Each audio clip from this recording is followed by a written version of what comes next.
हमारा नाम है रतन नोरा, बोतल करूँगा ख़त्म पूरा, कहा कि उसके बिना हम हो अधूरा। और दिलीप ठाकुर साहब का जीवन है काशी और मथुरा। हमने कहा हम नहीं आएंगे, तुम्हें ज़रूरत हो तो तुम आओ। इस तरह से हम उन्हें बुला रहे हैं क्योंकि हम सबके नाक में करते हैं दम। दादा मुनि, तब भी दादा मुनि थे, आज भी दादा मुनि है। अरे मैं तो पैदा ही बूढ़ा हुआ हूँ। कौन बनेगा करोड़पति? कौन आई है मेरे सामने? कौन आया है? वो महिला आई है। इधर आ, लालची औरत करोड़पति बनने आ गई। घर में एक पति को संभाल नहीं सकती, यहाँ करोड़पति बनने आ गई। नमस्कार, मी दिलीप ठाकूर इट्स मज्जा या लोकप्रिय डिजिटल चॅनलच्या हॅशटॅग ठाकूर विचारणार या गप्पा टप्पांच्या कार्यक्रमामध्ये आज आम्ही अगदी वेगळी पर्सनॅलिटी घेऊन तुमच्यासमोर आलेलो आहे. सुनील पाल. नमस्कार मित्र हो. दिलीप ठाकूर साहेब म्हणजे दिलीप कुमार यांनी ठाकूर संजीव कुमार या दोघांचं मिश्रण. बरं, मी काय माहिती आहे ना, आम्ही नेहमी रॅपिड फायर आहे ते शेवटी घेतो. मी म्हटलं ना, म्हणजे दिलीप आणि ठाकूर दोघांचं मिश्रण म्हणजे सुरुवातीलाच आग लावणार. हां, तर रॅपिड फायर. मेहमूद की असरानी? महमूद साहेब. एका ओळीत सांगणार काही? महमूद साहेब म्हणजे ग्रेट डायरेक्टर, रायटर, हिट सिनेमे देणारे, कॉमेडियन, रडवणारे, हसवणारे, कुकुवारा बापसारख्या सिनेमामध्ये, साधू आणि सैतान अशा मोठ्या मोठ्या सिनेमामध्ये, आणि मोठे मोठे कलाकार त्यांना गुरु मानायचे. महमूद भाईजान इज महमूद भाईजान. असरानी ऑफकोर्स ग्रेट आहेत, पण असरानी सुद्धा त्यांना गुरु मानत असतील असं मला माहीत आहे. आशिष सेन, केष्टो मुखर्जी. केष्टो मुखर्जी रे. कारण त्या काळात केष्टो मुखर्जी, अशा काळात रतन नोरा, हमारा नाम है रतन नोरा, बोतल करूँगा ख़त्म पूरा, कहा कि उसके बिना हम हो अधूरा. और दिलीप ठाकुर साहब का जीवन है काशी और मथुरा. टुनटुन मनोरमा. दोन्ही ग्रेट आहेत. टुनटुन म्हणजे काय आणि मनोरमाची काय एकदम व्यायाम सासू म्हणजे मनोरमा. म्हणजे ते मई आ गई तू. आणि टुनटुनची ग्रेट दोन्ही ग्रेट. आता मी तर उमादेवी म्हणजे सिंगर सुद्धा पहिलं सिंगर हो दिले में करार का डरना. उमादेवी टुनटुन. मनोरमाची काय व्हरायटी. आता गाणं दोन गाणी सांगतो, तुझं बघूया कुठलं फेवरेट. एक चतुर नार कर के शिंगार आणि मुत्तू कोडी कवाडी हळा. मला दोन्ही गाण्यामध्ये एक गाण्याचं कुठल्याही नाव गाण्यामध्ये काय हरकत नाही, त्याच्यामध्ये दोन्ही गाण्यामध्ये माझे फेवरेट महमूद साहेब आहेत. तर एक चतुर नार, कारण खूप व्हेरायटी आहे गाण्यामध्ये. किशोरदा, महमूद साहेब, मन्ना डे, बर्मन. जबरदस्त पिक्चर पडोसन. यस. तर पडोसन की सादर सायता? सादूरच्या आता, कारण त्याच्यामध्ये एक सस्पेन्सचा पण सस्पेन्स आणि पावली कॉमेडी. म्हणजे ते एक एक कॅरेक्टर त्याच्यामध्ये यायचे. गोलमाल खट्टा मिठा. गोलमाल खट्टा मिठा सुद्धा आहे माझा फेवरेट. आपण तुम्ही विचारताच तसे एकदम टोकावरचे प्रश्न. गोलमाल ऑफकोर्स, कारण लेजेंडरी मूवी. अमोल पाले. सर वो मैं नहीं मेरा भाई लक्ष्मण प्रसाद. अच्छा, तुम्हारा बाप इतनी अच्छी बातें बताता था, अगली बार जब बात करोगे तो थोड़ा हिंदी कम रखना, समझने में आसानी हो सकती है. उत्पल. फिर हेराफेरी, गोलमाल रिटर्न. फिर हेराफेरी, कारण त्याच्यामध्ये मी होतो. म्हणून नीरज बोराची I think director last movies होती ती. हां. ऋषिकेश मुखर्जी, बासू चटर्जी. किती कठीण प्रश्न घेऊन आले सर. म्हणजे माझे फेवरेट यांना स्वप्न पडलं की काय माझे दोन टोकाचे फेवरेट लोक प्रश्नामध्ये असते. दोन्ही ग्रेट, पण Rishikesh Mukherjee of course the great. आणि मोर व्हरायटी. येस. नागपूर की मुंबई? नागपूर जन्मस्थान, मुंबई कर्मस्थान, म्हणून आय लव्ह हिंदुस्तान. रेडिओ की स्टेज? Stage of course stage. बरं, मला सांग, तू 1995 साली तू मुंबईमध्ये आला. म्हणजे मूळचा तू चंद्रपूरचा, म्हणजे चंद्रपूर डिस्ट्रिक्टमध्ये, बल्लारशा शहर. हां. चंद्रपूर डिस्ट्रिक्टमध्ये छोटंसं गाव होतं मुरसा. हां. मुरसामध्ये जन्म आला. मोरसा टू मुंबई हम्म. आणि मुकाम बनवला आणि मूस ही काम करता हूँ मू मू मू जास्त असल्यामुळं हा चाललंय आपलं. पण फक्त आता मू फट असल्यामुळे मूड नाही फटलंय, मू फटा नाही हवी तर. पण मुंबई जाण्याचं कारण काय होतं? कारण त्या काळात जसं मी चंद्रपूर डिस्ट्रिक्टमध्ये बल्लारशामध्ये हा जन्म माझा छोट्याशा गावामध्ये झाला मोरसामध्ये. हम्म. पण म्हणजे माझे वडील रेल्वेमध्ये त्यांना नोकरी लागल्यामुळे हा बल्लारशा या स्टेशनवर आमचं हा रेल्वे क्वार्टरमध्ये राहणं सुरू झालं. हा आणि जरी बल्लारशा छोटा शहर असला तरी सुद्धा तो आंध्र प्रदेशचा बॉर्डर असल्यामुळे हा त्या स्टेशनवर सर्वच गाड्या थांबायच्या. सुपर एक्सप्रेस जितकेच हा. चंद्रपूरमध्ये सुद्धा थांबायच्या, चंद्रपूर जिल्हा असल्यामुळे. हा पण तरी सुद्धा तिथे नाही थांबायचे, हा. बल्लारशामध्ये थांबायचं. अरे वा. आणि बल्लार शाह म्हणजे बादशाह, बादशाह. हा बल्लार शाह या बल्लार या बादशाहच्या नावाचं ते बल्लारपूर सुद्धा म्हणतात त्याला. हा तर किल्ला आहे खूप मोठा. तर त्या बादशाहचं ते गड म्हणून बल्लारशाह आहे. तर तिथं ते थांबायचं. आणि मला ती माझी 5-6 वर्षाची वय असेल, माझं शिक्षण तिथं सुरू झालं बल्लारशामध्ये. मूळचं होऊन मग मी तिकडे आलो होतो. आणि तिथं मी माझं लहानपणापासून ते सिनेमा बघायचं सोडून व्हिडिओ बघायचं, पुस्तकं, गाण्याची पुस्तकं घेऊन यायचं, कॅसेट कुठं जमतं का काय, असं माझं लहानपणापासून ते आकर्षण होतं या सर्व गोष्टीमुळे. तर हळूहळू ते त्या काळात VCRचा जमाना होता. VCRचा 80चा VCR होता. 1-2 रुपये कुठेतरी Correct. जमवले की गलीमध्ये कुठला तरी VCRचा पिक्चर चालू होतं, त्याच्यामध्ये आपण व्हिडिओ थिएटर्सची गणपतीचे कार्यक्रम व्हायचे, पंडाल लागायचं, त्याच्यामध्ये पडद्यावर सिनेमा किंवा नाटक किंवा ऑर्केस्ट्रा असं चालू होतं. तर त्याच्यामुळे ते मला लहानपणापासून या सर्व गोष्टीचं वेळ लागलं. आणि 3 टॉकीज होती आमच्या बल्लारशामध्ये, Shri talkies, Subhash talkies, Dilip talkies. असं वाटतं ते कोणाचं तरी नाव आहे, श्री सुभाष दिलीप. बरोबर आहे. आणि त्या टॉकीजच्या आसपास मी नेहमीच लहानपणापासून मला निवांत मिळाला की मी तिथेच मिळायचो त्या टॉकीजच्या आसपास. पोस्टर्स बघायचं, म्हणजे तासोन तास फक्त पोस्टर्स बघायचं की काय या पोस्टरमध्ये, एक नाव वाचायचं, एक हे ते त्याचे पोज करून बघायचं. बाजूच्या पाणठेल्यामध्ये गाणी वाजतायत तर त्या गाणी ऐकत बसायची. त्या काळात शोलेचं स्टोरीसुद्धा चालू असायचं. तर असं ते माझं लहानपणापासून एक छंद आणि एक समजा इंटरेस्ट तेव्हा सुरू झाला. त्याच्यातून तू आतल्या आत घडत गेला. तर तुमचा प्रश्न होता की मी मुंबईला का आलो. तर लहान छोटं शहर असल्यामुळं मग माझ्या वडिलाची बदली वर्धेमध्ये सुद्धा झाली. म्हणजे चंद्रपूर माझ्या वडिलांचं डिस्ट्रिक्ट आणि हे माझं आईचं वर्धा. मी नेहमी गमतीत म्हणतो की बाबा माझं माझी जी तरक्की आहे ही जमीन ते आसमानची.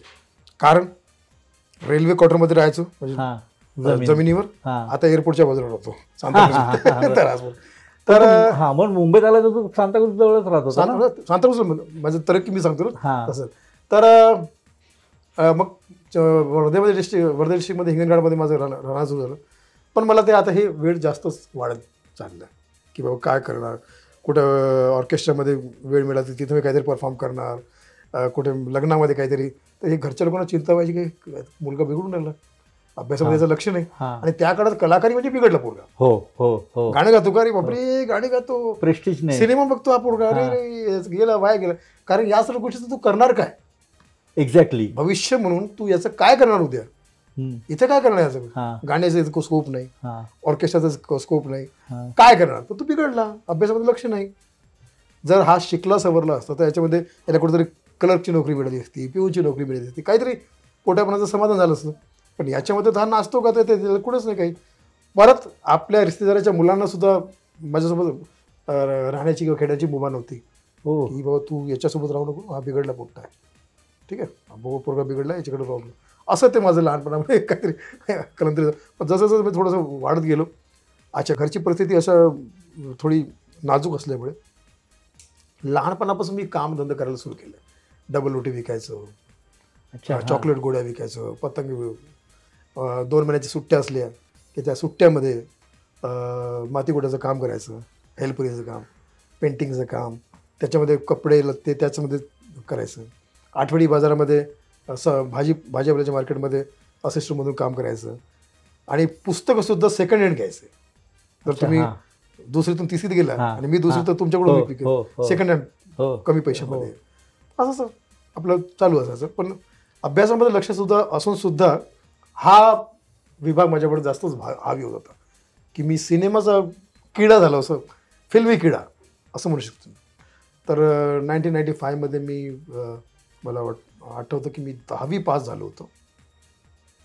पण मग त्याच्या पुढं शिकण्याची परिस्थितीसुद्धा नव्हती आणि इंटरेस्टसुद्धा नव्हता. त्याच्यामुळे मी म्हणलं की बाबा आता आपण नागपूरला जाऊया. ते नागपूरला स्कोप ऑर्केस्ट्रा जास्त होतं, कारण तिथे 4-5 ऑर्केस्ट्रा मोठी मोठी होती. ओ.पी. सिंग ऑर्केस्ट्रा, ते ठक्कर ऑर्केस्ट्रा, व्हीनस ऑर्केस्ट्रा, असे तिकडं गेलो. तिथं त्या ऑर्केस्ट्राच्या ऑफिसमध्ये काम केलं असिस्टंट म्हणून, ऑर्केस्ट्राचे हेल्पर म्हणून काम केलं. वर्षभर तिथं राहत होतो. पण परिस्थिती अशी की बाबा कधीपर्यंत असं राहणार. नागपूर शहरामध्ये सुद्धा स्कोप तेवढं जास्त नव्हतं. जास्तीत जास्त गणपती आणि दुर्गादेवी हा सीझन असला की याच्यामध्ये थोडं ठीकठाक व्हायचं. नंतर ते झुणका भाकर केंद्रामध्ये जेवायचं, असं चालू व्हायचं. मग ऑफिसमध्ये झाडू मारायचं, कारण राहणं ऑफिसमध्येच होतं. माझं घर तर स्वतःचं नव्हतं. अरुण हिवराडे म्हणून माझा एक मित्र होता, त्याच्या घरी राहायला गेलो, पण घर त्याचं खूप छोटं होतं बिचारायचं. तो राहायला सांगायचं, खूपच छोटं घर होतं. त्याच्यामुळे सध्या त्यांनी तो म्हणजे त्याचा हेल्प करण्याचा त्याचा उद्देश असून सुद्धा मी तिथं राहू शकत नव्हतं, कारण छोटं घर होतं. तर परत मी त्या ऑर्केस्ट्राच्या ऑफिसमध्ये आलो. तर माझा ओमी सिंग मित्र, माझा तो आधी तिथे अँकरिंगवर करायचा, त्यांनी मला सांगितलं तू एक काम कर, असा स्ट्रगल, इतका स्ट्रगल तो मुंबईमध्ये कर, कुठेतरी पोहोचशील. इथं तू आयुष्यभर असा स्ट्रगल करत राहिला तरी तुझं काही होणार नाही. जास्तीत जास्त काय होणार, तू थोडंसं 2-4 पावलं पुढं जाशील. पण मुंबईला जा, टाक, तुला काहीतरी मिळेल. कारण तुला स्ट्रगल कर, तुला प्रॉब्लेम नाही स्ट्रगल करायचा, तू भीत नाही उपाशी राहण्याने फलाऱ्याने, तुला कशी या परिस्थितीत तू ॲडजस्ट होतो, तर मग मुंबईला जा. तर असं ते एक डॉक्टर बाबासाहेब आंबेडकरची सभा प्रार्थना सभा रॅली नागपूरहून मुंबईला येते, त्या रॅलीमध्ये दमवून बसून मी मुंबईला पोहोचलो. आणि तिथं मग मिथून चक्रवर्ती साहेबांचा ॲड्रेस होता माझ्याकडे मायापुरीमध्ये. हो, ते मायापुरी ते फेमस जेडे जोहर याच आमचे मित्र होते सिनेमाचे A to Z म्हणजे जेडे जोहर. त्यांच्या मायापुरीमधून मी मिथून चक्रवर्ती साहेबांचा ॲड्रेस काढून मुंबईला पोहोचलो त्यांच्या घरी, म्हणजे बिल्डिंगमध्ये. तर ऑफकोर्स वॉचमॅन मला की काय असे लोक बरेचसे येतात. हो हो हो. तो बोला की बाबा मिथून दा आता इथं राहत नाही, ते उटीमध्ये राहतात, तसं तसं. तो बिचारा कन्व्हिन्स करत होता, मला एकदा तरी भेटू दे. बोले शेवटी तो असं आला की बाबा काम कर, तू माझ्या भावासारखंच आहे, तुला मी भेटून करू दे, पण आता सध्या नाही येते, ठीक आहे, तू येत जात राहा, मी कुठे तुला जमलं तर तुझी भेट करून दे. तर ठीक आहे. तर आता काय करणार, तर माझ्या मित्राचा ऑर्केस्ट्रा तिथे यायचे, मुंबईचे ऑर्केस्ट्रा यायचे. तर एका आर्टिस्टचा मी नंबर मिमिक्री घेऊन ठेवला, अझर लष्करी म्हणून. त्याच्या ॲड्रेसवर बँड्रा टू सांताक्रूजला पोहोचलो. तो सुद्धा मिळाला, त्याच्या घरचं इतका मोठा ताळा. कुठे गेले तर माहीत पडलं ऑर्केस्ट्राच्या टूरमध्ये गेले. तर दमत एका चहाच्या दुकानामध्ये बसलो होतो. तर चहावाल्याने मला विचारलं की तू कुठून आलो, तर इकडं बॅग दिसते, कुठून आलो? तर मी बोललो की बाबा मी नागपूर आलो आणि असं ऑर्केस्ट्राचं मध्ये काम करायची माझी इच्छा आहे, कलाकार म्हणून काहीतरी करायची इच्छा आहे. तर आता काय करणार, आता कुठं जाशील? तर काहीतरी काम द्या असेल तर या चहाच्या दुकानामध्ये काम कर, पटका बळ. चहा करता येतो नाही, काही काम करता येतं, पण अंगावरचं काम करेल मी. हां, ठीक आहे. तिकडे बॉडी आहे, तिथं आम्ही सर्व आंघोळ वगैरे करतो, तिथं आंघोळ करायचं, इथं काम करायचं, आणि तुला जे काही जमेल ते आम्ही करूया. आणि झोपण्याची राहण्याची व्यवस्था त्याच बाकड्यावर. तिथं खूप सारे ऑटो थांबायचे लाईनीनं, त्या कुठल्याही ऑटोमध्ये झोपतो. अरे अच्छा. हां, उगाड. हां. पण त्या काळात पाऊस हे सर्व त्या 3 वर्ष त्या फुटपाथवरच माझं झालं. पण ते फुटपाथ जे आजही मी त्याला चरणस्पर्श करतो, कारण तो फुटपाथ माझं गुरु, माझी युनिव्हर्सिटी. तिथे मला म्हणजे मी कुठल्या म्हणजे फार परिस्थितीमध्ये ते मी राहिलो आणि तिथं शिकलो मी कसं राहायचं, कसं लोकांना भेटायचं, कसं इथून स्ट्रगल. माझी सुरुवात ते एका नॉर्मल कामापर्यंत पोचण्यापर्यंत त्या फुटपाथचा खूप मोठा हात चहाचा. आणि तेव्हा मला माहीत नव्हतं की या भारतामध्ये चहा विकणाऱ्याला एकदा चांगले दिवस येईल, सुखीचे दिवस येईल. अशी माझी सुरुवात झाली हळूहळू आपल्या इकडं तिकडं. मग इंडस्ट्री कधी भेटली? इंडस्ट्री मला खूप लेट भेटली. मग त्याच्या आधी मी ऑर्केस्ट्रामध्ये स्ट्रगल करायला लागलो. समोर एक गॅरेज होतं उस्मानबाईंचं, त्यांना मी त्यांचा केअर ऑफ नंबर लोकांना द्यायचं. ते मला फोन करून सांगायचे की बाबा एक फोन आला तसं. हळूहळू काम सुरू झालं. ऑर्केस्ट्रा 7 कलर, बाबला ऑर्केस्ट्रा, कलाकार ऑर्केस्ट्रा, शो टाईम ऑर्केस्ट्रा, मिलन सिंग ऑर्केस्ट्रा, या सर्व दीदार सिंग ऑर्केस्ट्रा या सर्वमध्ये काम सुरू झालं. आणि हळूहळू मग मी 2-2.5 वर्षानंतर आपल्या कामावर लागलो. त्याच्यात मग आपली आई आणि माझ्या बहिणीला सुद्धा मी इथं घेऊन आलो. तोपर्यंत आपलं चालू असतो. जे खालाची परिस्थिती होती त्या परिस्थितीमध्ये मी आपलं करून घेतलं की बाबा जरा एक वेळा मी बऱ्यापैकी जरा मला हँड टू माउथ झालो की मग घरच्या लोकांना घेऊन येईल. आणि मग नंतर एक छोटंसं रूम किरायाने घेतलं आणि मग त्या चॉलमध्ये राहणं सुरू, सांताक्रूजमध्ये एकदम अगदी शमशानभूमीच्या समोर. अच्छा. मी म्हटलं बाबा मोठे मोठे कलाकारच्या घरी जाता येत नाही पण ते हे वेळ फायनली क्लायमॅक्सला फायनली. आणि एखादा जर आला तर पुरी इंडस्ट्री यायची ना. हां बरोबर आहे. तिकडं शमशान सुद्धा आहे, तिकडे कब्रस्तान सुद्धा आहे, तिकडे सिमेस्ट्री सुद्धा आहे. त्याच्यामुळे हिंदू, मुस्लिम, शीख, ईसाई सभी तरह बाई. नंतर तू सिनेमा तो हा आता एक पायरी झाली, मग दुसरी पायरी म्हणजे आता त्यावेळी एक चॅनल होता DD मेट्रो. यस. त्याच्यामध्ये आकाश जैन हा एक माझा आमचे सिनियर डायरेक्टर, त्यांच्याशी माझी भेट झाली. माझा मित्र गुड्डू मला घेऊन गेला, राज वर्मा, तो आता कॉमेडी सर्कसमध्ये लिहितो. त्यांच्याशी ओळख होती. त्यांच्या घरी गेलो यारी रोडमध्ये. त्यांना आम्ही आयडिया दिला की बाबा आता काहीतरी कॉमेडीमध्ये असं काहीतरी करूया का. त्यांची ओळख होती DD मेट्रोमध्ये. त्यांनी असं पायलट वगैरे टाईपचं काहीतरी बनवलं, त्यांना दिलं आणि ते पास झालं. तर DD मेट्रोमध्ये 1999 हा कार्यक्रम चालू झाला होता, धमाल नंबर 1. त्याची छोटी मोठी क्लिप असेल यूट्यूबवर, धमाल नंबर 1. त्याच्यामध्ये मी कॉमेडी करायचो, स्टँडअप करायचो, गेटअप करायचो, असं माझं सुरू झालं. ते डेली सोप होतं. मी 200-300 एपिसोड केले त्याचे, रोज होता डेली सोबत. त्या काळातलं मला वाटतं पहिलं दुसरंच डेली सोप असणार. दुपारी 3 वाजता यायचं. आणि त्याच्यामुळे माझे घरचे लोक खूप खुश, कारण DD मेट्रो सर्व्हिस गावागावात जायचं. तर त्यांना एकदम काळजीला थंडक पोचली की मुलगा 95 गेला तर 99 टीव्हीवर आला. 4 वर्षामध्ये काहीतरी केलं त्यांनी. त्यातल्या त्यात मला सोनू निगम ग्रुप मिळालं परफॉर्म करण्यासाठी. त्यांच्या सोबत मी वर्ल्ड टूरमध्ये गेलो, अँकरिंग.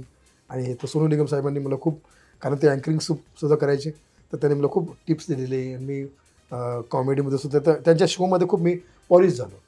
त्याच्यानंतर मग मला मोरानीज भेटले. मोरानीज नेहमीच मला वर्ल्ड टूरमध्ये घेऊन गेले. आमिर खानचा लगानचा वर्ल्ड टूर, आमिर खान, ऐश्वर्या राय, प्रीती जिंटा, अनिल कपूर, ऐश्वर्या राय, सुखविंदर सिंग, गणेश हेगडेचा ग्रुप, असे पूर्ण एकदम सर्कस समजा. ती ही कधीची गोष्ट आहे. मी आमिर खानचं लगान आणि दिल चाहता हा सिनेमा आला होता 2001. त्या काळात वर्ल्ड ट्रेड सेंटरवर जो हमला झाला होता ना, तेव्हा आम्ही अमेरिकेमध्ये होतो या पूर्ण ग्रुपसोबत. आणि एका आठवड्याआधी न्यूयॉर्कमध्ये होतो तिथं हा हमला झाला. तर मग नंतर तो आमचा अर्धा टूर कॅन्सल झाला, कारण ते परिस्थिती तशी नव्हती. मग आम्ही परत आलो होतो. तर हे 2-3 वर्ल्ड टूर मला लाफ्टरच्या आधीच मला 2002 प्राप्त झाला. त्याच्यानंतर मग जॉनीबाईंच्या घरी मी जाऊ लागलो, जॉनी लो साहेबांच्या घरी. त्यांनी सुद्धा मला खूप आशीर्वाद दिला. त्यांचे छोटे भाई जिमी मोझेस, त्यांच्यासोबत मी कार्यक्रमात जायचो, त्यांची बॅग वगैरे पकडून, त्याचा मोबाईल वगैरे पकडून. आणि ते मला इंट्रोड्यूस करायचे की बाबा हा सुद्धा कलाकार आहे, कधी माझा बजेट नसेल तर याला बोलवा, ठीक आहे. असं पण आहे. काय माझं काय छोटी मोठी तयारी आपली. तर असं ते. पण तू हे बाकीच्या गोष्टी डेव्हलप कशा केल्या, म्हणजे आता जसं तू मोठमोठ्या लोकांना वावरायला लागला, तर ते वावरण्यामध्ये एक असं एक डिसेंटी, म्हणजे एक ह्याच्यामध्ये काय आहे, मला खूप ऐकण्याचं खूप छंद होता, सिनेमा बघण्याचं ऐकणं. तर सिनेमा बघून मी शोलेचा डायलॉग पाठ केला. शोलेची पूर्ण स्टोरी मला पाठ होती. त्याकडे जॉनीबाईचा कॅसेट आला होता, तो सुद्धा मला मुख पाठ झाला होता. राजेश श्रीवास्तवजींचा कॅसेट आला, तो माझा मुख. के नायकर जबलपूरचे खूप मोठे कलाकार आहे, त्याच उमर शरीफ पाकिस्तानचे, मोईन अख्तर, अशा असेल. मग त्यांची जोक्स करण्याची पद्धत, त्यांचं हे सर्व मला मुख पाठ होतं. त्या प्रकारचा तो स्टडी होता, निरीक्षण. आणि थोडं सिनियरच्या मदतीनं की बाबा मला तुला काहीतरी बनवून द्या, करून द्या.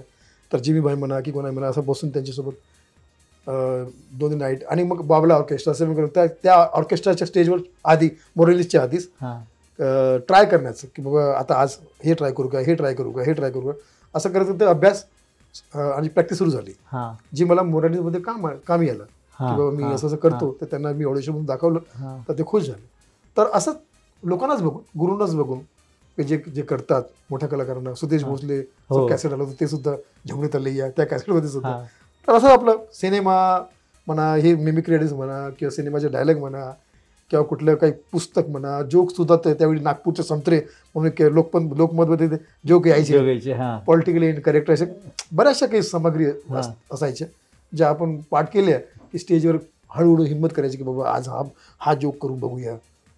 रिस्पॉन्स मिळत तर त्याला ठेवायचं आपल्यापाशी की बाबा आता नेहमी याला आपण पॉलिश करूया.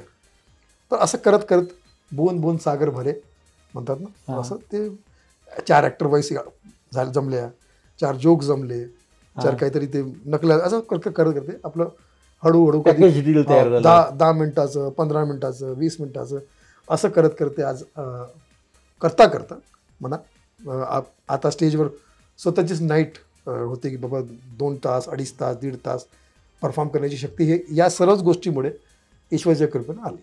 पण सुनील पाल ही पहिली ओळख कधी मिळाली? पहिला ते कधी लक्षात आलं हे लोक आपल्याला ओळखायला लागले? DD मेट्रोमध्ये माझ्या गावाकडचे सर्व मित्र मला ओळखायला लागले, कारण ते त्या गावाच्या क्षेत्र आपला माणूस आहे. पण खरी ओळख ही आपली लाफ्टर चॅलेंजमुळे झाली, जो 2005 मध्ये आला होता. आफ्टर इंडियन आयडल आमच्या कॉमेडीसाठी हा कार्यक्रम आला. या कार्यक्रमामध्ये बरेचसे लोक आम्ही पूर्ण भारतभराचे, ते आता भगवंत मान म्हणा, पंजाबचे CM आहेत ते आता, गुरप्रीत कुग्गी म्हणा, राजू श्रीवास्तव म्हणा, पराग कंसा, म्हणजे पूर्ण बंगाल, गुजरात, म्हणजे पूर्ण देशाचे बेस्ट ऑफ बेस्ट आर्टिस्ट ते आले, त्यांनी परफॉर्म केला आणि त्याच्यातसुद्धा मला खूप बरंच काही शिकायला मिळालं. शिकता शिकता ते काहीतरी करायला मिळालं. त्याच्यामुळे आम्ही सुपर 6 मध्ये 6 लोक आलो होतो. नंबर 1 मध्ये त्या शोमध्ये माझा नंबर लागला. नंबर 2 मध्ये एहसान कुरेशी आपला कवी, नंबर 3 म्हणजे राजू श्रीवास्तव, नंबर 4 मध्ये पहचान को नवीन प्रभाकर, नंबर 5 म्हणजे भगवंत मान. 5 मला समजलं त्याच काळात समजायला आलं की बाबा पंजाब काहीतरी पंजाबमध्ये काहीतरी करेल. आणि 6 मध्ये पराग कंसारा. तर ती तशी म्हणजे खरी ओळख जी लोकांच्या घराघरी पोचली की माझे कॅसेटसुद्धा आले, माझे CD. तुम्हाला सांगतो मी ऑडिशनसाठी मी कुठे कुठे जायचो तर लोक असा कॅमेरा लावून विचारायचे की तू काय करतो? सर मी मिमिक्री करतो. अच्छा, ओढ घाल ये. आता AC वगैरे त्याच्याकडे AC सुद्धा नाही. ओढ घालून मार गरमीमध्ये कुठली आवाज काढतो रे? हे काढ ते काढ, काढत राहा, कॅमेरा ऑन आहे, काढत राहा. ठीक आहे, आता ही कॅसेट आम्ही दूरदर्शनमध्ये दाखवणार, कुठंतरी दाखवणार. पास झालं तर तू आमचा मेन आर्टिस्ट असणार. पण त्यांचं काही त्याचं काही गेम जमला नाही. पण ती कॅसेट त्यांच्याकडे असल्यामुळं 5-6 लोकांकडं जेव्हा लाफ्टर चॅलेंजचा बूम आला तर ती कॅसेट त्यांनी 25 लाखामध्ये 50 लाखामध्ये लोक कॅसेट CD कंपनीला विकली. आणि करोड रुपये CD कंपनी सुद्धा कमवले. ते म्हणायचे आमच्याकडे की बाबा ईगल म्हणून कंपनी की बाबा आम्ही 1-2 करोड रुपये कमवले. तर अरे मला काहीतरी द्या. नाही, तुमच्याकडून थोडीच घेतली आम्ही त्यांच्याकडून घेतली. त्याला विचारलं तर ते मला दादा अरे ठीक आहे. असे 5-6 कॅसेट. तर मग त्या लाफ्टर चॅलेंजमुळे हे सर्व गोष्टी म्हणजे कॅसेटसुद्धा विकल्या गेल्या. आमचे लाईव्ह शो सुरू झाले अलग अलग चॅनलमधून, अंताक्षरी हे ते असे 15-20 शोज आमचे TV वर सुरू झाले. प्रत्येक शोमध्ये आमचं असणं हे गरजेचं होतं. त्याच्यानंतर सिनेमे खूप मिळायला लागले. फिर हेरा फेरी, बॉम्बे टू गोवा, आपला सोना मनी मनी, असे भावना समजा असे सिनेमे आले. भावना का समजा म्हणजे मी एवढे लोक कसे काय हे झाले? तो माझा सिनेमा होता. तुझा सिनेमा होता म्हणजे काय कसं काय ते सेटिंग झालं, प्लॅनिंग झालं? नवीन बूम आला होता की बाबा असे कलाकार सर्व मार्केटमध्ये आले, लोक यांना पसंत करतात. तर माझ्या मनामध्ये खुरापत आली की असा एक सिनेमा बनवला की किडा आला. किडा समजा खुजली किंवा म्हणा की किड्याच्या मनात खुरापत आली, खुजली त्याला आपल्या इंडस्ट्रीमध्ये आपण प्रोड्यूस करूया आणि असा सिनेमा करूया जो याच्या आधी कधी अशा पद्धतीचा सिनेमा आला नाही. तर मी काय केलं माहिती आहे का, फक्त स्टँडअप कॉमेडियन, प्रत्येक कॅरेक्टरमध्ये एक स्टँडअप कॉमेडियन असलं पाहिजे. 52 स्टँडअप कॉमेडियन त्या सिनेमामध्ये. त्याच्यामुळेच 52 पत्ते म्हणून कॉमेडीचे जोकर 52. तर त्या सिनेमाला Guinness book of world record मिळाला. आपला बॉलिवूडचा पहिला Guinness book of world record. असं ते 2010 मध्ये. पण त्याच्यामध्ये जी केलेली इन्व्हेस्टमेंट माझी नुकसानीत झाली. जास्त मला मिळालं कारण त्या काळात मी 2 कोटी खर्च केले होते. सर्वांनी मदत करून सुद्धा 2 कोटी खर्च झाले. कारण त्या काळात निगेटिव्ह वगैरे तर हे डिजिटल नव्हतं. सर्व निगेटिव्ह शूट करायचं, मोठे कॅमेरे असायचे, सेट असायचे, हे ते सर्व. पण एक इच्छा होती, शिकायला मिळालं. त्याच्यानंतर मी 5 सिनेमा अजून बनवले, पण त्या 5 सिनेमामध्ये गमावलं नाही, कमवलं. हा. त्या पहिल्या सिनेमामध्ये गमावल्यामुळं ती माझी शाळा झाली. हा, म्हणजे तुला जजमेंट आली की आता हो, मी कसं करायला, बरोबर. फिल्म कशा बनवायला पाहिजे जज- वगैरे. जज- जज- जज. म्हणजे तू जो माणूस आला अशा पद्धतीने मुंबईत, हो, त्याने आज स्वतःचं साम्राज्य उभं केलं. बरोबर. बरोबर आहे ना? त्याच्यानंतर मग me money bag guarantee, big boss, हा. लॉकडाऊन टू अनलॉक, आता एक नवीन सिनेमा आला गाली गलोच, जे हा. आता वल्गॅरिटी सिनेमा याच्यामध्ये आले त्या कॉमेडीमध्ये, त्याच्या विरुद्ध माझा सब्जेक्ट आहे गाली गलोच स्टँडअपमध्ये. आणि आता एक माझी सिनेमा येतो, आता एकल सिनेमा, एका माणसाची कहाणी, तो फक्त एकच माणूस आहे, त्याच्यावर ॲक्शन रिॲक्शन, जसं दत्तसाहेबांनी यादे केला होता. Yes, 60 सिनेमाचं नाव आहे कॉफी विथ अलोन. हो हो. तो सुद्धा आता येणार. पण दत्त साहेबांनी केला त्यावेळेला ती प्रयोगशीलता मानली गेली. म्हणजे असं एकल सिनेमा करण्याचा जो मत्ता आहे ना, तो आम्ही सुनील नावानेच घेतलेला आहे. हो, हे काय. मग पण आता याची कॉन्सेप्ट काय, पण काय म्हणता, कॉन्सेप्ट काय? डिप्रेशनचा एक माणूस घरामध्ये आहे, डॉक्टरने सांगितलं की 3 दिवस बाहेर निघू नका, हा. दवाई खात राहा, हे खात राहा, ते खात राहा. त्या 3 दिवसामध्ये त्याच्यासोबत होणाऱ्या घटना, हा. That is called coffee with alone. Different, हे फेस्टिवल पिक्चर आहे. तो 2 तासाचा सिनेमा आहे. त्याला भीती वाटते, त्याला कसं काय, सगळे मूड्स येणार त्याच्यामध्ये. Mood swings. बरोबर. बरोबर आहे ना? आणि कधी आम्हाला बघायला मिळेल? आता सिनेमा उद्या परवा सेन्सरमध्ये जाणार आहे. हा, म्हणजे आता एकदम हा, झालं सिनेमा सर कम्प्लीट झालं, तर जाणार सेन्सरमध्ये आला की मग लगेच आपण. पण हे सुचलं कसं की आपण अशी एक फिल्म करूया? नाही, मला माहीत पडलं की बाबा प्रत्येक तिसरा माणूस डिप्रेशनमध्ये आहे आजच्या काळामध्ये. पण आता मी त्याच्यावर येतो. तिसरा असल्यामुळं हा. आपण दोन आहोत, त्याच्यामुळे आपला चिंता नाही. दुसरा नाही, आपण दोन दोघं नाही, दोघं तिसरा नाही. माणूस. तिसरा माणूस, हा. डिप्रेशनमध्ये. हा. हा. पण मला तुला विचारायचं 2 गोष्टी आहेत. हसवणं हे सगळ्यात जास्त कठीण. हा. पण हे कठीण का? हसवणं हे कठीण. म्हणजे आजच्या माणूस काळात- एखाद्याला रडू शकतो सहज काहीतरी बोलून, दुखू शकतो, पण हसवू शकत नाही. पण आजच्या तुम्हा लोकांना हे हसवणं कसं काय जमतं? आजच्या काळामध्ये असं मी सांगतो, हसवणं कठीण आहेच, नाही, हे नेहमीच होतं पण हसवणं कठीण. हसणं सुद्धा कठीण आहे. जे ऑडियन्स हसतायत ना, हा. जे वेळ काढतायत, जे हसतायत, सकाळी जाऊन जे दुपारीला जे आपलं सर्व तणाव आहे सर्व पूर्ण करून आमच्या शोमध्ये, टी व्ही समोर, कुठेही असं बसून एंटरटेन होण्यासाठी आमच्या कलाकारांना चान्स देते, ती ऑडियन्स मंडळींना माझा सलाम आहे. ती भीड नाही, ती लीड आहे. ती क्राऊड नाही, प्राऊड आहे. ते आमचे अन्नदेवता आहे आणि तेच आमचे अन्य देवता आहे. हा. ते जनताने ते जाणता सुद्धा आहे. तेच ते VIP आणि VVIP सुद्धा तेच आहे. त्यांच्यामुळेच हे सर्व घडतं. वो हंसते हैं तो हमारे घर बसते, वरना हम कॉमेडियन बॉस हंसते. उनकी हस्ती की वजह से हमारी हस्ती है. म्हणून त्याच्यासमोर जाताना दिल, दिमाग, आंखें, आवाज़, नेचर, नियत और कंटेंट हमेशा साफ सुथरा होना चाहिए. क्योंकि आयुष्यभर ते आम्हाला पोचतात, आयुष्यभर ते आमच्या शोसाठी येतात. त्यांना कधीच टेक इट फॉर ग्रँटेड घ्यायचं नाही, नेहमी ॲन्सरेबल असायचं. पण सिरियस कॉमेडियनला किंवा स्टँडअप कॉमेडियन, कुठल्याही प्रकारचा जो कॉमेडियन आहे, मिमिक्री स्टार असो, सिनेमात काम करणारा कॉमेडियन असो, विनोद बुद्धी चांगला असणार असो, त्या कॉमेडीला कोणी गंभीर घेत नाही. नाही असं वाटतं सोबत रे काय. असं मला तर लक्षात आलं नाही आजपर्यंत. कारण अशोक मामा दुसरा झाला नाही, महमूद दुसरा झाला नाही. हां. उद्या चालून कोणी नवीन पोट्याने जर सुरू केलं मुलांनी, तर ते मार खाईल तो. कारण त्याच्याकडे ते काहीतरी एक एक्स फॅक्टर असतं, USP असते, ती तुमच्याकडे आहे. कारण ते तुम्ही या आयुष्य खपवलं याच्यामध्ये, तर ते दिसणार तुमच्या प्रश्नामध्ये. नवीन मुलांना जमणार नाही.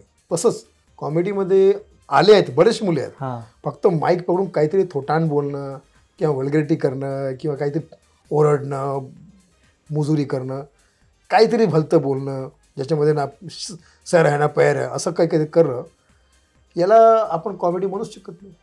कॉमेडी करणं म्हणजे जॉनी लिव्हर जे करतात ते कॉमेडी, महमूद साहेब करतात ते कॉमेडी, स्टँडअपमध्ये जे राजीव श्रीवास्तव, कपिल शर्मा अशी मोठी मोठी मंडळी जे करतात ती कॉमेडी.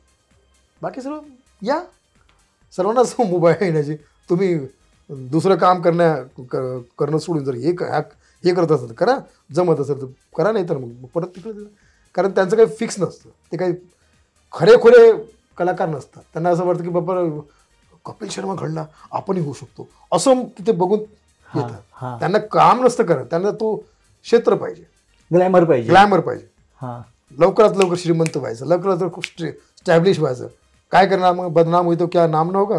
मग कपडे खोलून, अंग प्रदर्शन करून, मग कोणाच्या देवी देवतावर काहीतरी बोलून, कोणाला काहीतरी उलट सुलट करून. हां.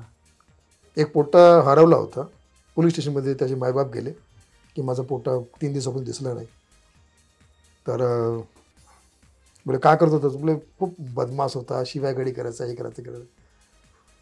तर बोले कुठं गेला मुलगा? बोले दिसत नाही, प्रत्येक जगी शोधला, दिसला नाही. बोले आज बिग बॉस लावा, त्याच्यामध्ये दिसेल तुमचा पोट्टा. कळलं तुम्हाला? आज बिग बॉस शो लावा, त्याच्यामध्ये दिसेल तुमचा पोट्टा. कारण असे शो असामाजिक तत्वासाठी बनले आहेत. तर असे प्रत्येक बिग बॉस म्हणा, असे 2-4 कार्यक्रम आहेत त्याच्यामध्ये येतात आणि 2-4 दिवसासाठी स्टार स्टार स्टार स्टार. पण आता काय टॅलेंट नाही ना. बिग बॉस हा बिग बॉस काही हा टॅलेंटचा शो नाही आहे. नाही. हां. सारेगममध्येच टॅलेंटेड शो. हां. त्याच्यामध्ये जाणार मग तुम्हाला त्रास होईल, मग बात पडेल की टॅलेंट काय. पण असे बकवास करायला कुठल्याही शोमध्ये कपडे काढा की ओरडा की आरड करा, जंगली हरकत करा, वाईल्ड कार्ड एंट्री करा आणि वाईल्ड प्राण्यासारखं जगा. ते खूप सोपं आहे. पण पण त्याची जे सक्सेस असते ना ते फक्त 4 दिवसाची असते. कारण ते इतकं सोपं असतं ना, ते कुणालाही जमतं. तर त्याच्यामध्ये तुमचं कॉम्पिटिशन खूप जास्त असणार आहे. पण ही व्हल्गॅरिटी एवढी येण्याची कारण काय? म्हणजे त्या रिस्पॉन्स पण मिळते. एका कुणाला सक्सेस मिळाली हां. थोडीफार, हां. तो अस्कारला, तर जे अनकष्टी लोक होते, ज्यांना कला क्षेत्राचं काही घेणं देणंच नाही, हां. मुजोर लोक, अनकष्टी लोक, पृथ्वीवर भार, भुईवर भार, हां. अशा लोकांना असं वाटलं की बाबा कशाला उगाच गाणं शिकायचं, कशाला उगाच अभिनय शिकायचा, नसरुद्दीन शाहसारखं थिएटर करा, हे करा, कशाला हे करा, असं करा ना. शॉर्टकट कपडे काढून नंगे नाचा. हां, कलेच्या क्षेत्रामध्ये शॉर्टकट नसतोच ना. कुठल्याच सक्सेससाठी शॉर्टकट नसतं. शॉर्टकट किंवा पार्ट टाइम काम कधीच सक्सेस होणार नाही. एक्झॅक्टली. तुम्ही जर म्हणाल की मी पार्ट टाइम पॉडकास्ट करतो आणि फुल टाइम तसं करतो, सक्सेस नाही. तुम्ही ज्या गोष्टीला पार्ट टाइम समजता तो सुद्धा तुम्हाला पार्ट टाइमच मिळेल. त्याचा सक्सेस सुद्धा तुम्हाला पार्ट टाइमच मिळेल, फुल टाइम नाही मिळणार. त्याच्यासाठी तुम्हाला अशोक मामांसारखं आपलं डेडिकेशन करावं लागेल. आज 50 वर्षापासून तो माणूस सम्राट अशोक आहे, तो आहेतच. हो. त्याचे अशोक मसाले संपलेच नाही. बरोबर आहे, करेक्ट आहे. अशोक जिथे झालं की शोक खतम. शोक तुझं तिथं काम करणार नाही. तर असं जॉनी लिव्हर्स आहे, के नायकर साहेब, असे मरेपर्यंत लोक यांना ग्रेट म्हणत आले. आणि असं कोणी दुसरं घडलंच नाही. चार्ली चॅपलिन, सगळ्यात बेस्ट, रोमन एटकिन्सन, येस, कोणी घडलंच नाही. महमूद साहेब का? कारण कामामुळं नाम झालं. नामामुळं, टॅलेंटमुळे, टॅलेंट, स्टेबिलिटी, टॅलेंट दाखवा. मूर्ख नाही हो जनता मूर्ख नाही. माहीत पडतं सर्वांना की बेटा तू आज दिसतोस ना, उद्या दिसून बघ काय करणार उद्या. तर जनता थोडी जनता, 20% जनता अशा लोकांच्या बळी पडते सुद्धा. पण ते किती वेळासाठी? 4 महिन्यानंतर मला आजपर्यंत दाखवा किती रियालिटी शो आले त्याचे बदमाशीचे, किती आले. एक तरी माणूस लक्षात आला का? नाही. 1-2 छोटे मोठे काम मिळाले आता. आणि त्याच्यानंतर काय सुरू होतं? डिप्रेशन. कारण तुमच्यासारखे बरेच आले. तुमच्यासारखं कोणी असणं हे तुमच्यासाठी मायनस आहे. कारण ती गोष्ट इतकी सोपी आहे की सर्वांना जमणारी आहे. करायचं काय? तुम्हाला सीवी गाडी करायची, फलागाडी करायची, ते कुणाला जमणार? आमच्या बिल्डिंगच्या वॉचमॅनला तुम्ही 2 पॅक पाजा आणि त्याच्यावरचा कॅमेरामॅन सोडून द्या. तो शिवाय गाडीमध्ये यांचा बाप आहे, कंटेंटमध्ये याचा बाप आहे. यांच्या बापाची ऐपत नाही की असा जसं यांना शिवाय गाडीचा परफॉर्मन्स पाहिजे त्याचा परफॉर्मन्स यांच्यापेक्षा 100 पटीने जास्त असणार, चांगला असणार. हसू येणार आम्हाला. एक असं आमच्या एरियामध्ये यायचा शराबी बेवडा मड्डू आणि खूप शिवागाडी करायचं. लोक हसायचे त्याच्यावर आणि थोड्या वेळानंतर त्याला मारून काढायचे. तर तो म्हणाला, अर्धा तास माझ्या गाडी बघून खूप हसत होता, आता मला मारून आता एरियामधून काढता तुम्ही. माझा श्राप आहे. एक काळ येईल नक्की 10-20 वर्षानंतर की माझीच संतान, नाजायज संतान अशाच शिवी गाडी करून स्टेजवर लोकांना हसवणार आणि तुमची नाजायज संतान तिकीट काढून पैसे देऊन त्याला ऐकायला जाणार. त्याचा श्राप आता मला खरंच पूर्ण झाल्यासारखं वाटतं. जेव्हा अशी शिवीगाडी करणारी मंडळी शिवीगाडी करतात आणि ऐकणार, तर त्याला मी फोन केला की बाबा तू कुठे आहेस, तुझा तो श्राप तू खरा ठरला, कुठे आहेस तू, मला भेट. टाईम नाही माझ्याकडे. काय करतोस काय? 8-10 वेबसिरीज लिहितोय. हो 8-10 वेबसिरीज लिहितो. मी एखादा डायलॉग सांग, त्याने मला 5 शिवे दिली. हे मला शिव्या कशाला देतो? हेच त्याचे डायलॉग आहे वेबसिरीजचे. असं आहे ते. बरं, तू एवढ्या कलाकारांची मिमिक्री केली, त्या कलाकारांनी जे कसे काय रिस्पॉन्स दिला, असे काय अनुभव?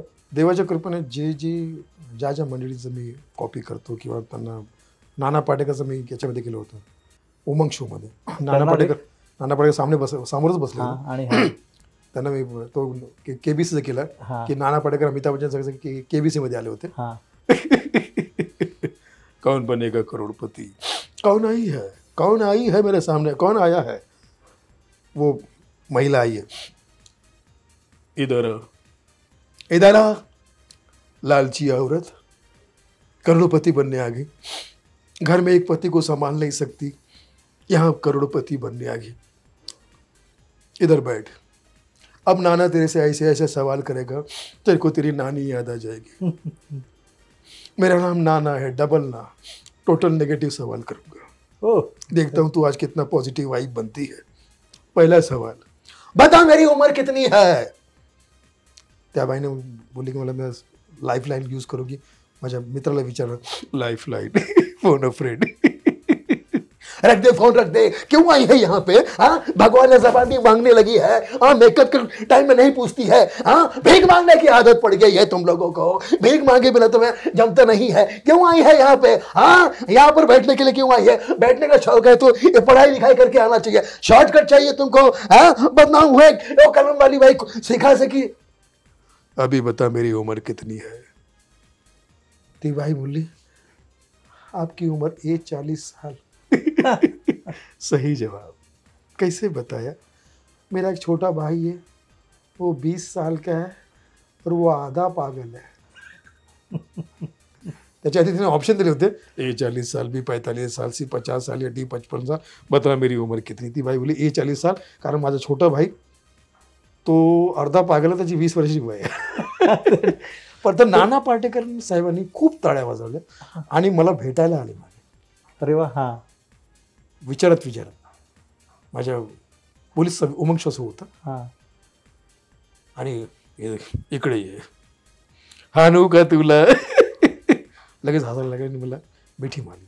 अशी ग्रेट कलाकार आहेत. इरफान खान साहेबांचा फोन आला होता जेव्हा मी त्यांची नकल केली. सुनील शेट्टींचा फोन आला होता. म्हणजे टचवूड कलाकारांकडून काही कधीच प्रॉब्लेम नाही झाला. ज्यांची नक्कल केली कलाकार असो. पण त्याच्यामध्ये तुला डिफिकल्ट कोण वाटतं? जे समजत नाही ते डिफिकल्ट असणार. तरी सुद्धा म्हणजे डिफिकल्ट वाटलं, पण तू त्याच्यावर मात करून हे केलं. म्हणजे मला मी असं ऋषी कपूरचं नक्कल फार कोणी कधी करत नाही. आम्ही सुद्धा करायचं. मैं जानता हूँ कि यहाँ बैठा हुआ आदमी कोई मामूली आदमी नहीं है. दिलीप नाम है, Dilip. I love you Dilip साहब, मैं बहुत प्यार करता हूँ आपसे. कभी मेरे बेटे को बुलाइए, रणबीर कपूर को. वो सिर्फ नाम का ही नहीं, बोले वैसा इंसान बहुत अच्छा है. मैं चाहता हूँ कि आप उसका इंटरव्यू करें. असं हे कोण राहिलं नाही, कारण एकेकाळी कसं होतं मग त्याने एकेकाळी आपल्याकडे असे कलाकार राहायचे. म्हणजे दादामुनी अशोक कुमार. अरे तुम तो जानते हो बेटे, दादामुनी, तब भी दादामुनी थे, आज भी दादामुनी है. अरे मैं तो पैदा ही बूढ़ा हुआ हूँ. त्यानंतर ओम प्रकाश दिलीप, तूने मेरे साथ गोपी में काम किया था, लेकिन मुझे बदनाम किया था. गोपी चला राजकुमार. जानी, हम राजकुमार है और 3 साल से बीमार है. जानी, दिलीप ठाकुर ने हमें बुलाया था. हमने कहा हम नहीं आएंगे, तुम्हें ज़रूरत हो तो तुम आओ. इस तरह से हम उन्हें बुला रहे हैं क्योंकि हम सबके नाक में करते हैं दम. आणि प्रेम चोप्राचं पण केलं. मेरा नाम प्रेम है, प्रेम चोपड़ा। शंभू का दिमाग दूधारी तलवार है। प्रेम चोपड़ा जुने काळातले की अमजद खान. कितने आदमी थे, कितने आदमी थे? 2 आदमी, वो 2 थे और तुम 3. शाबाश, अरे ओ सांभा. पण तुझं आता एकूण जे हा प्रवास पाहिला, हम्म. स्ट्रगल, डेव्हलपमेंट, स्वतःवर केलेलं काम ते खूप महत्वाचं असतं. माणसाने खरं स्वतःवर काम करायला पाहिजे बरोबर. की मला कसं डेव्हलप व्हायला पाहिजे. तुला असं वाटत नाही की एक सुनील पाल हा सुद्धा एका बायोपिकचा विषय आहे पुढे जाऊन? आज से 2-4 साल पहले ठाकुर साहब, मैं भी एक ठाकुर हूँ और मुझे लगता है कि मेरे ऊपर बाई भी बननी चाहिए, लेकिन सही समय आने पर मुझ पे बायोपिक भी बनेगी, मेरी फिल्म बनेगी और लोग देखने आए और फिल्म हिट हो जाएगी. पण कॉमेडियनवर किंवा स्टँडअप कॉमेडियनवर बायोपिक तुम्हाला वाटतं बाई बनली पाहिजे माझ्यावर, माझ्या स्टोरीवर? हो, प्रवास आहे तेवढा तुझा. देवी और सज्जनों, दिलीप साहब की बात सुनिए. अगर आप करोड़पति हैं तो थोड़ा पैसा मुझे दीजिए, बायोपिक बनाई, उसका प्रमोशन हम यही कहेंगे, ठाकुर तो गियो. हा, येस. ठाकुर तो गियो. आपल्या अशोक मामाने केलं हो, होतं. कर्नाटक. हा. तर असं जर तुम्हाला वाटत असेल तर आपण करूया एखादं कॉर्पोरेट झी टॉकीज वगैरे असं असेल हिंदी कारण मराठी. की असं माहिती आहे ना, कॉमेडियन बनणं किंवा स्टँडर्ड कॉमेडियन बनणं हे मला वाटतं ना जास्त चॅलेंजिंग आहे. हम्म. बरोबर कारण का जरा जरी सुटलं काही त्याचा वेगळा अर्थ निघू शकतो. बरोबर. टायमिंग चुकलं तर. देवाच्या कृपेने आज आम्हाला काम करत करत जवळ 25 वर्षाहून जास्त झाली, हो, पण तरी सुद्धा कधी कोणाकडून कंप्लेंट नाही आली. रामायणवर सुद्धा आम्ही जोक केले, महाभारतवर सुद्धा जोक केले, पॉलिटिशियनवर सुद्धा जोक एक केले. Dirty picture cinema, dirty politics cinema केलं. सिल्क स्मिताचा सिल्क स्मिताचं फिल्म है, सिर्फ 3 ही वजह चलती है, एंटरटेनमेंट एंटरटेनमेंट और एंटरटेनमेंट. ते डर्टी पिक्चर. पण तू दुसरं पण एक कुठलं तरी राजकारणावर एक पिक्चर केलं होतं ना, डर्टी पॉलिटिक्स, डर्टी पॉलिटिक्स. हा, मग त्याची बोकड्याचं पिक्चर. त्याच्यामध्ये काय झालं होतं की मला त्यांनी सिनेमामध्ये बोलवलं, पण त्यांचे डेट्स बऱ्याचदा ट्रान्सफर खूप मागे पुढे व्हायच्या. माझे त्यांनी जे ओरिजिनल डेट दिले होते त्याच्यासाठी मी फ्री होतो, पण बाकी टायमाला माझा शूज वगैरे हे दुसरे कमिटमेंट असल्यामुळे मी तिथे जास्त जाऊ नाही शकलो. पण तरीसुद्धा नसीर साहेबासोबत कामाला करायला मिळालं. नसीर, ओमपुरी. ते मला वाटतं छोटा रोल होता ना तुझा तसा. छोटा रोल त्याच्यामुळेच झाला की बाबा मला डेट्स देता आले नाही. Dirty politics. मुझे कहा गया था कि आपको शूटिंग करना है, लेकिन साहब उन्होंने जो डेट दी थी अगर वही आगे पीछे हो जाए तो दिलीप साहब ये आदमी क्या कर सकता है. मेरे हाथ में कुछ भी नहीं था, टोन्ना बना दिया मेरे को. नसरुद्दीन शाह के साथ काम देकर मुझे अच्छा लगा, लेकिन आकाश इस फिल्म में मेरा भरपूर रोल होता. Yes, correct. तर आपण ह्या बायोपिकच्याच मुद्द्यावर आजची ह्या गप्पा आटोपता घेऊया. तर मित्र हो, हा सुनील पाल म्हणजे आमचा परिचय जुना आहे, पण इतक्या दिलखुलास मनमोकळापणे गप्पा करण्याचा हा पहिलाच योग आलेला आहे. पण तू छान व्यक्त झालास. महत्त्वाचं म्हणजे नवीन पिढीने तुझ्याकडनं शिकण्यासारखं खूप काही आहे, वाटतं की नाही? माझ्याकडून शिकण्यासारखं तर जर तुम्हाला वाटतं तर मला ठीक आहे. वाटतं. पण मला अजून बरंच काही शिकायचं आहे. देवाच्या चरणी मी प्रार्थना करतो की कृपया मला गुरु बनवू नका, मला एक चांगला शिष्य बनव. मी चांगला शिष्य जर पण तू बनलो. आतापर्यंत जो घडलाय ना तो सुद्धा एक आदर्श ठेवता येण्यासारखा आहे. कारण आज लोकांना शॉर्टकट पाहिजेत. हा, तर शॉर्टकट होणार नाही. शॉर्टकट शॉर्टकटमध्ये काय तुम्ही गुन्हेगारीच्या मार्गावर जाणार. और त्याच्यामध्ये आपले गृहमंत्री अमित शाह काय बोलणार लक्षात. देखिए आप सबको ये बात बताते हुए खुशी हो रही है, आज ठाकुर साहब के कार्यक्रम में आके मुझे देखिए बात को सुनिए. अरे आप इतने सीनियर जर्नलिस्ट है, आपको सुनना चाहिए. ठाकुर साहब के इस पॉडकास्ट में कानून का पूरा पालन किया जाता है, इसलिए इस पॉडकास्ट के लिए मेरा संपूर्ण समर्थन है. मोटा भाई का भी पूरा सबको सरकार का समर्थन है. आपका पॉडकास्ट बादशाह है, शहंशाह है. मैं तो कहता हूँ अमित शाह है. आगे चल के बहुत तरक्की करेगा, इस बात की शुभकामनाएं। तो मान्यवर जी और मान्य वधू जी, इस पॉडकास्ट को आप देखते रहिए, कानून मत तोड़िए, नहीं तो फिर कानून आपको तोड़ेगा। तर याच मुद्द्या आणि गुद्द्यावर आजची आमची ही हॅशटॅग ठाकूर विचारणारमधली सुनील पलची मुलाखत थांबवतोय आम्ही. पुन्हा आपण भेटू आणि पुन्हा खूप गोष्टी करू. आमच्या या कार्यक्रमामध्ये पुढची सेलिब्रिटी कोण असेल याविषयी तुम्हाला नक्कीच उत्सुकता असणार. धन्यवाद. धन्यवाद. मराठी चित्रपटसृष्टीतील लेटेस्ट अपडेट्स आणि गॉसिपसाठी आमच्या चॅनेलला सबस्क्राईब करा आणि बेल ऐकन दाबायला विसरू नका.